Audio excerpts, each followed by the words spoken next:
کہ اللہ کے رسول نے فرمایا نحن الآخرون السابقون یوم القیامہ، کہ ہم آخر میں آئے ہیں دنیا میں لیکن قیامت والے دن ہم سب سے سبقت لے جانے والے ہیں۔ تاہم انہیں پہلی امتوں کو ہم سے پہلے کتاب دی گئی اور ہمیں ان کے بعد دی گئی، اور یہی یوم جمعہ ہی وہ دن ہے ان پر فرض کیا گیا، تو انہوں نے اس کے متعلق آپس میں اختلاف کیا اور اللہ تعالیٰ نے ہماری اس لیے خاص طور پر رہنمائی فرمائی۔ تو جمعے کے دن کو پہلے یہودیوں پہ بھی پیش کیا گیا کہ آپ اپنا خاص دن جمعے کا دن بنائیں، لیکن انہوں نے اختلاف کیا۔ ہفتے کا پھر اس کے بعد نصارہ کو دیا گیا، لیکن انہوں نے بھی، لیکن جب مسلمانوں کو جمعے کا دن دیا گیا تو مسلمانوں نے اس کو ایکسیپٹ کیا، اور اللہ کے رسول فرماتے ہیں کہ یہ اللہ تعالیٰ نے مسلمانوں کی رہنمائی کی کہ انہوں نے اسے لے لیا۔ اسی طرح صحیح مسلم کی ایک اور روایت میں اللہ کے رسول صلی اللہ علیہ وسلم فرماتے ہیں کہ اللہ تعالیٰ نے ہم سے پہلے لوگوں کو جمعہ سے محروم رکھا، چنانچہ یہودیوں کے لیے ہفتہ اور نصارہ کے لیے اتوار کا دن تھا، پھر اللہ تعالیٰ ہمیں لے آیا اور اس نے ہماری جمعہ کی طرف رہنمائی کی، اور اس نے ایام کی ترتیب اس طرح بنائی ہے کہ پہلے جمعہ، پھر ہفتہ اور اس کے بعد اتوار۔ اسی طرح قیامت کے روز بھی ہمارے پیچھے ہی ہوں گے، یعنی یہود و نصارہ وہ ہمارے بعد اللہ رب العالمین کے پاس جائیں گے۔ ہم دنیا میں آئے تو آخر میں ہیں، لیکن قیامت کے روز ہم پہلے ہوں گے، اور تمام امتوں میں سب سے پہلے ہمارے درمیان فیصلہ کیا جائے گا۔ تو جمعے کے دن جیسے آپ نے بھی حدیث بیان کی کہ حضرت ابو ہریرہ بیان کرتے ہیں خیر یوم طلعت علیہ الشمس یوم الجمعہ، کہ دن میں جن دنوں پہ سورج طلوع ہوتا ہے، مطلب یہ کہ تمام کے تمام دنوں میں سب سے افضل دن جمعے کا دن ہے۔ اور کچھ اسباب بھی ساتھ بیان کیے، فی خلق آدم، کہ اسی دن آدم پیدا ہوئے، فی ادخل الجنہ، اسی دن جنت میں داخل کیے گئے، یہ اخرج منہا، اسی دن جنت سے نکالا بھی گیا، ولا تقوم الساعۃ الا فی یوم الجمعہ، اور جمعے کے دن ہی قیامت قائم ہوگی۔ تو دنوں میں سب سے افضل ترین دن، حضرت اوس بن اوس بیان کرتے ہیں کہ رسول اللہ صلی اللہ علیہ وسلم نے فرمایا ان من افضل ایامکم یوم الجمعہ، کہ تمہارے دنوں میں سب سے افضل دن جمعے کا دن ہے، فیہ خلق آدم وفیہ قبض وفیہ النفخۃ وفیہ الصعقۃ، کہ اسی دن آدم کو پیدا کیا گیا، اسی دن آدم فوت ہوئے، اسی دن سور پھونکا جائے گا، اور اسی دن زوردار چیخ کی آواز آئے گی کہ جس دن لوگ دوبارہ زندہ کیے جائیں گے، یعنی قیامت قائم ہو جائے گی۔ اور اسی طرح آپ نے پھر آداب بھی بتائے ہیں کہ جمعے کا دن جب اتنا افضل ہے تو جمعے کے دن کو سو کے نہیں گزارنا۔ قرآن مجید میں اللہ تعالیٰ نے فرمایا یا ایھا الذین آمنوا اذا نودی للصلاۃ من یوم الجمعۃ فاسعوا الی ذکر اللہ، کہ اے ایمان والو جب جمعے کے لیے بلایا جائے تو جلدی کرو اللہ کے ذکر کی طرف۔ اور صرف اتنی بات بھی کہہ دی جاتی تو کافی تھی، لیکن آگے اللہ تعالیٰ نے فرمایا وَذَرُوا الْبَيْعَ، خاص طور پر تاکید کے ساتھ کہا کہ خرید و فروخت کو چھوڑ دو، کیونکہ انسان کو جمعے سے غافل کرنے والی چیز اس کا کام کاروبار، خرید و فروخت، معاملات ہو سکتے ہیں۔ تو اللہ نے پہلے جمعے کے لیے جاؤ، اور پھر رکاوٹ بننے والی چیز کے چھوڑنے کا بھی حکم دیا اور کہا کہ وَذَرُوا الْبَيْعَ، خرید و فروخت کو چھوڑو۔ تو یہ جمعے کا دن انتہائی اہمیت کا حامل ہے۔ اللہ تعالیٰ اس میں اپنے ذکر اور اپنی یاد کو پسند کرتے ہیں کہ بندے اللہ کا ذکر کریں، اور اس دن کے جو دیگر معاملات ہیں، دیگر جو آداب ہیں، اس دن غسل کیا جائے، پر وقت جمعے کے لیے پہنچیں۔ اللہ کے رسول نے فرمایا کہ جو اللہ کے فرشتے مسجد کے دروازوں پہ بیٹھے ہوتے ہیں، آنے والوں کے نام لکھتے ہیں۔ جب خطبہ شروع ہو جاتا ہے تو پھر فرشتے وہ رجسٹرڈ بند کر کے، جو اسپیشل نام لکھنے کے لیے آئے تھے نا، تو وہ رجسٹرڈ بند کر کے خطبہ سننے کے لیے بیٹھ جاتے ہیں۔ تو اس سے پہلے مسجد میں جانا اور مسجدوں کو آباد کرنا۔ ہمارے ہاں رجحان عام طور پہ جمعے کے حوالے سے بڑا کمزور ہے، کہ آخری وقت میں نماز کے وقت تو جگہ نہیں ملتی مسجد میں، اور پہلے کوئی سننے کو نہیں ہوتا۔ عرب ممالک میں اب بھی یہ دیکھنے کو ملتا ہے، آپ حرم میں چلے جائیں تو 2 گھنٹے پہلے جائیں گے تو مسجد کے اندر جگہ ملتی ہے، اگر لیٹ ہو گئے تو اندر جگہ نہیں ملتی۔ اچھا شاہ صاحب، آپ نے بہت زبردست طریقے سے جو ہے ان ڈیپتھ بتایا ہے ہمیں تمام تر فضائل اور آداب جمعے کے حوالے سے۔ یہ بھی بتائیے گا کہ بینیفٹس آف گیونگ صدقہ، جمعے کے دن صدقہ دینے کے کتنے فضائل ہیں؟ جی، جمعے کے دن کوئی بھی نیکی کا کام ہے، چاہے وہ نماز کی صورت میں ہے، چاہے وہ صدقات کی صورت میں ہے، چاہے وہ درود کی صورت میں ہے، یہ سارے کاموں کا اجر و ثواب بڑھ جاتا ہے، کیونکہ جیسے ہی کوئی وقت فضیلت والا ہوتا ہے تو اس میں کی گئی عبادت وہ بھی زیادہ فضیلت والی ہوتی ہے۔ تو جمعے والے دن انسان جہاں نماز کا اہتمام کرتا ہے، جہاں وہ اس چیز کا اہتمام کرتا ہے کہ کثرت سے اللہ کے رسول صلی اللہ علیہ وسلم پر درود پڑھے، اللہ کا ذکر کرے، تو وہاں وہ صدقہ و خیرات بھی کرے اور وہ خرچ کرے. تو اس کا جمعے والے دن ایسا تو نہیں ہے کہ جمعے والے دن خرچ کرنے کا ثواب اتنا ہو جاتا ہے اور عام دنوں میں اتنا ہے، لیکن یہ ضرور ہے کہ جو شخص جمعے والے دن صدقہ کرتا ہے تو چونکہ دن افضل ہے، اس کے ساتھ صدقے کی فضیلت بھی مزید بڑھ جاتی ہے، اور چونکہ ضرورت مند لوگ بھی ایسے موقع پر حاضر ہوتے ہیں تو ان کی ضرورت کو پورا کرنے کی بھی کوشش کرنی چاہیے. اچھا مفتی صاحب مجھے یہ بتائیے گا کہ جمعے والے دن جس طرح خطبات کے درمیان کا وقت ہوتا ہے اس کو عام طور پہ یہ کہا جاتا ہے کہ یہاں پہ آپ اگر جو بھی دعا کریں گے تو قبول ہوگی، اس کے علاوہ بھی کوئی ساتھ ہے یا پھر یہ جو خطبوں کے درمیان کا وقت ہے یہ بھی امپورٹنٹ ساتھ ہے؟ اس کی تھوڑا سا فضیلت کے حوالے سے بتائیے گا جہاں پہ دعا قبول ہوتی ہے. جی، اللہ کے رسول صلی اللہ علیہ وسلم نے جمعے کے دن کے حوالے سے فرمایا کہ اس میں ایک گھڑی ایسی ہے کہ جس میں دعا جو بھی انسان کرتا ہے تو وہ قبول ہوتی ہے، وہ رد نہیں ہوتی. اور آپ نے ہاتھ کے اشارے سے فرمایا یقللھا، کہ یہ تھوڑا سا وقت. اب علماء کا اس بارے میں اختلاف ہے کہ یہ وقت کون سا ہے. یعنی بعض علماء کی رائے یہ ہے کہ یہ 2 خطبوں کے درمیان کا وقت ہے، بعض علماء کی رائے یہ ہے کہ یہ مختلف. تو بہرحال 2 خطبوں کے درمیان کا وقت بھی ہے، اور خاص طور پر زیادہ دلائل جس ملتے ہیں وہ یہ ہے کہ عصر کے بعد کا جو وقت ہے، مغرب تک، عصر سے لے کر مغرب تک کا درمیانی وقت جو ہے یہ دعا کی قبولیت کا وقت ہے جمعے والے دن. تو اس وقت کو بھی ہمیں ضائع نہیں کرنا چاہیے، اس کا بھی اہتمام کرنا چاہیے. اور اسی طرح سورہ کہف کی تلاوت اللہ کے رسول صلی اللہ علیہ وسلم جمعے والے دن کرتے، اور یہ بھی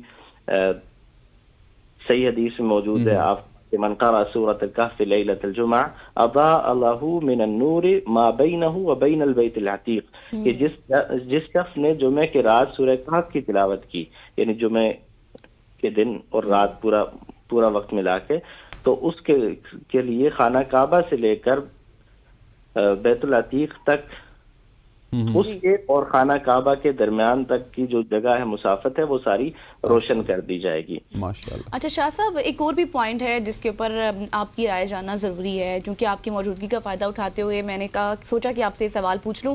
مغربی ممالک میں ایسا ہوتا ہے کہ وہاں پر بلیک فرائیڈے منایا جاتا ہے جو نومبر کا آخری جمعہ ہوتا ہے اس دن. اگر 2016 کی میں بات کروں تو وہاں پر پاکستان میں اور مغربی امریکہ میں اکٹھا جو ہے وہ بلیک فرائیڈے منایا گیا تھا.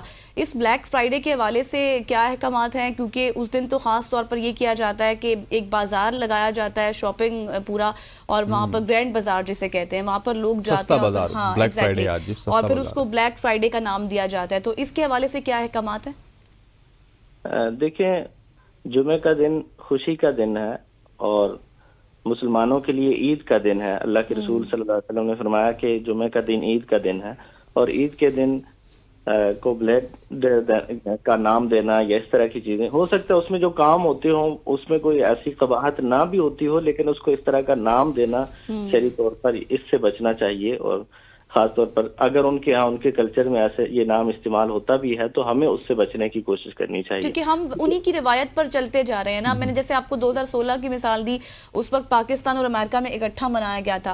اسی طرح دوسری بھی روایات ہیں جن کو اب ہم کاپی کر رہے ہیں. آپ سمجھتے ہیں کہ حکومت کو اس حوالے سے کوئی اقدامات اٹھانے چاہیے اور اس پر پابندی لگانی چاہیے؟ جی بالکل، ایسے ہی ہمارے ہاں بھی یہ چیزیں بڑھتی جا رہی ہیں اور پھیلتی جا رہی ہیں آہستہ آہستہ. یہ ہمیں ہمیشہ یاد رکھنا چاہیے کہ اللہ تعالیٰ کے دنوں میں سے کوئی دن بھی ایسا نہیں ہے کہ جس کے بارے میں ہم یہ کہیں کہ یہ منحوس ہے یا اس میں کوئی خرابی ہے. اللہ کے رسول صلی اللہ علیہ وسلم فرماتے ہیں کہ اللہ تعالیٰ فرماتے ہیں یؤذینی ابن آدم، کہ ابن آدم مجھے گالی دیتا ہے، برا کہتا ہے. یسب الدہر وانا الدہر، کہ یہ زمانے کو برا کہتا ہے، لیل و نہار کو برا کہتا ہے، اور لیل و نہار کو تبدیل کرنے والا تو میں ہوں، وہ تو میں بدلتا ہوں، دن اور رات کو لانے والا میں ہوں. تو دن اور رات کو یا کسی مہینے کو یا کسی دن کو برا کہنا یہ اللہ تعالیٰ کو برا کہنے کے مترادف ہے. اس لیے ہر مسلمان کو اس سے ہمیشہ قطعاً بچنے کی کوشش کرنی چاہیے. اور حکومتیں، اللہ تعالیٰ ہمیں ہدایت دے، جیسے ہم ہیں ایسے ہی ہماری حکومتیں بھی ہیں، تو اللہ تعالیٰ توفیق دے انہیں بھی کہ وہ کوئی خیر کے کام میں آگے بڑھ سکیں، ورنہ ہم جو صورتحال آپ کے سامنے ہم دیکھتے ہیں. بالکل ایسی. اچھا مفتی صاحب، مجھے یہ بتائیے گا کہ جمعے کے دن کی آج بات ہو رہی ہے تو اس میں بہت سارے لوگ یہ چاہتے ہوں گے کہ آپ ان کو یہ بتائیں کہ کون کون سے ایسے اعمال ہیں. ایک تو جمعے کی نماز تو ہم پڑھتے ہی پڑھتے ہیں، اس کے علاوہ کون سے ایسے اعمال ہیں جو ہمیں کرنے چاہیے اس دن میں کثرت کے ساتھ؟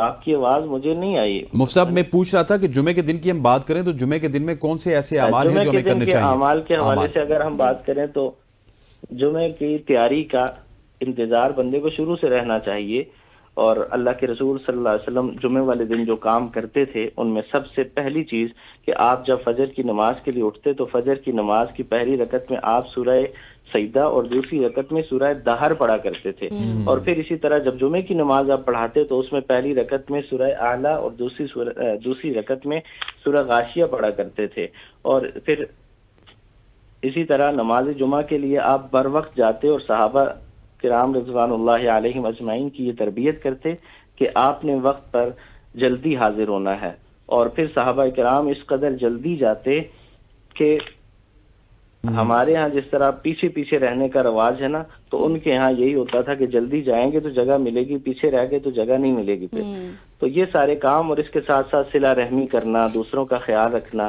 جمعے کا دن خوشی کا دن ہے تو ہمیں دوسروں کے لیے بھی خوشی کا باعث بننا چاہیے، یہ نہیں ہے کہ ہم اپنی خوشی تو تلاش کر رہے ہیں لیکن دوسروں کا اذیت پہنچا رہے ہیں۔ یہ جو آپ نے پوائنٹ ریز کیا نا، یہ بڑا انٹرسٹنگ ہے کہ وہ ایک دوسرے سے پہل کرتے تھے، اور مجھے یہ بھی بتائیے گا کہ بعض علماء ہمیں یہ بتاتے ہوئے نظر آتے ہیں کہ جمعے کے دن جو پہلی صف ہے اس میں کھڑے ہونے کی بھی ایک الگ سے فضیلت ہے، اس کے حوالے سے بھی بتائیے گا۔ وہ تو عام دنوں میں بھی، عام نمازوں میں بھی اللہ کے رسول صلی اللہ علیہ وسلم نے فرمایا کہ جو شخص پہلی صف میں نماز پڑھتا ہے اللہ کے فرشتے اس کے لیے دعائیں کرتے ہیں۔ ماشاءاللہ۔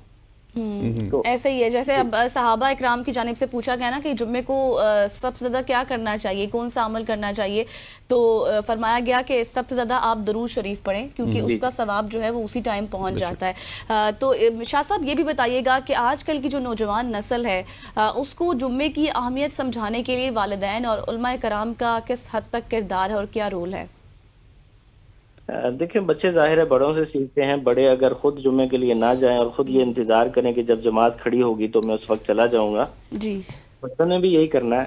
ہمارے ہاں بچے والدین یہ تو چاہتے ہیں کہ ہماری اولاد سب سے نیک ہونی چاہیے اور منفرد ہونی چاہیے، جیسے ابراہیم علیہ السلام نے اپنے بچوں کی تربیت کی تھی، جیسے امام بخاری اور مسلم پیدا ہوئے تھے، ایسی ہماری اولاد ہونی چاہیے، فرما بردار بھی ایسی ہونی چاہیے۔ لیکن ان کی تربیت کیا کرتے ہیں، انہیں کھلاتے پلاتے کیا ہیں، بڑا اہم کردار ہے اس میں والدین کی تربیت کا، اور خاص طور پر بچوں کو کھلائی جانے والی غذا کا، کہ اگر والدین ان کی اچھی تربیت نہیں کرتے اور ان کے کھانے پینے کے لیے حلال اور حرام کی تمیز نہیں کرتے تو پھر ایسی اولاد سے یہ توقع رکھنا کہ وہ کوئی خیر والی ہوگی اور وہ ہمارے کام آئے گی، کل وہ کسی کے کام نہیں آئے گی۔ ہم امام بخاری کا میں نے نام لیا اس لیے ذکر کر رہا ہوں کہ امام بخاری کے والد جب اس دنیا سے رخصت ہونے لگے نا تو انہوں نے کہا تھا کہ بڑے مالدار آدمی تھے، کہا کہ یہ جو میرے پاس مال ہے اس میں ایک پیسہ بھی ایسا نہیں ہے کہ جو حرام کا ہو یا جس کے بارے میں مجھے شک ہو کہ ہو سکتا ہے یہ حرام کا ہو، یعنی مشکوک بھی نہیں ہے۔ تو پھر امام بخاری جیسے بیٹے کی تربیت ہوئی تھی نا ہمارے ہاں۔ وہ مجھے نا سوری ٹو کٹ یو مفتی صاحب، ایک شعر بھی یاد آ گیا کہ عمل سے زندگی بنتی ہے جنت بھی جہنم بھی، یہ کہا کہ اپنی فطرت میں نہ نوری ہے نہ ناری ہے۔ مطلب کہ ہمارے والدین کو بھی جب تربیت کی آپ نے بات کی نا غزل، کہ ان کو وہ ساری چیزیں عمل سے اپنے بتانی ہوں گی، جب وہ خود عمل کریں گے تو بچے ان کے پیچھے لگے ہوں گے اسی طرح سے۔ جی کئی دفعہ بڑے نماز کے لیے کھڑے ہوتے ہیں تو بچے ساتھ آ کے خود ہی کھڑے ہوتے ہیں، کاپی کرتے ہیں، ایسے ہی ہے۔ اور اس کے ساتھ ہم نے ایک سٹوری بھی حسین شیئر کی تھی نا، اسی طرح امریکہ کی وہ سٹوری تھی جہاں پر مسلم بچوں کو دیکھ کر جو ہے ان کے بچے ہاں، بلکہ وہ پوائنٹ بھی ہم ڈسکس کر سکتے ہیں کہ ہم بچوں کی تھوڑا سا حوصلہ شکنی کرتے رہتے کہ یہ پیچھے جائیں، پچھلی صف پہ جائیں۔ اچھا ہمارے پاس 30 سیکنڈ ہے تو مولا صاحب یہ بڑا زبردست پوائنٹ غزل نے ریز کیا کہ بچوں کو جب ہم مسجد میں لے کے جاتے ہیں نا، مسجد کو کمیونٹی سینٹر ہم انفارچونیٹلی ٹریٹ نہیں کرتے، ان کو پیچھے صفوں میں دھکیلتے رہتے ہیں، اور بعض مولوی تو یہ بھی کہتے ہیں ان کو نہ لایا جائے۔ اس حوالے سے کیا کرنا چاہیے؟ اس میں نا چونکہ جو اہل ممبر و محراب ہوتے ہیں ان کی ذمہ داری ہے کہ وہ لوگوں کو سمجھائیں کہ بچوں کے آنے، بچے گھر میں بھی روتے ہیں تو کیا گھر سے نکال دیے جاتے ہیں؟